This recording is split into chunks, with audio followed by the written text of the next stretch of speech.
செல்வமுத்துக்குமரா போற்றி போற்றி.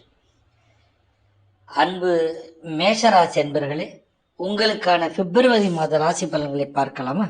அதற்கு முன் பிப்ரவரி மாதத்திலே 4-5 கிரக பயிற்சிகள் இருக்கின்றன.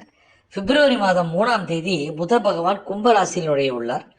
பிப்ரவரி 6 சுக்கிரன் கும்பத்தில் பயிற்சி ஆகிறார். பிப்ரவரி 13 சூரியன் கும்பத்தில் நுழையும் மாதி மாத தொடக்கம். பிப்ரவரி 23 செவ்வாய் கிரகம் கும்பராசிக்கு பயிற்சி ஆகிறார். பிப்ரவரி 26 புதன் பகவான் கும்பராசியில் வக்ர பயிற்சி ஆகிறார்.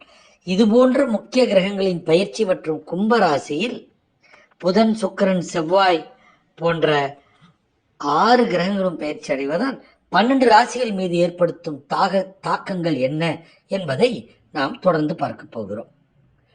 இந்த மாதம் நீங்கள் குடும்பத்தினருடன் பயணம் செய்து நிறைய பொழுதுபோக்கி அனுபவிப்பீர்கள். உங்கள் குடும்பத்துடன் தரமான நேரத்தை செலவு செய்வீர்கள். சுய பரிசோதனைக்கு வாய்ப்பளிக்கும். வீட்டு மகிழ்ச்சி நன்றாக இருக்கும். ஏதோ ஒன்றை பற்றி மனசோர்வு அடைவீர்கள். இதனால் மன அழுத்தம் அதிகரிக்கும். குடும்ப கவலைகள் உங்களுக்கு ஏற்படலாம். உடல்நலம் தொடர்பான பிரச்சனைகளில் கவனம் செலுத்த வேண்டியிருக்கும். கல்வி பயிலும் மாணவர்களுக்கு இந்த மாதம் சாதாரணமாக இருக்கும். இந்த மாதம் மற்றபடி உங்களுக்கு சிறப்பான மாதமாக அமையும். வாழ்க வளமுடன். சிவாய நமः.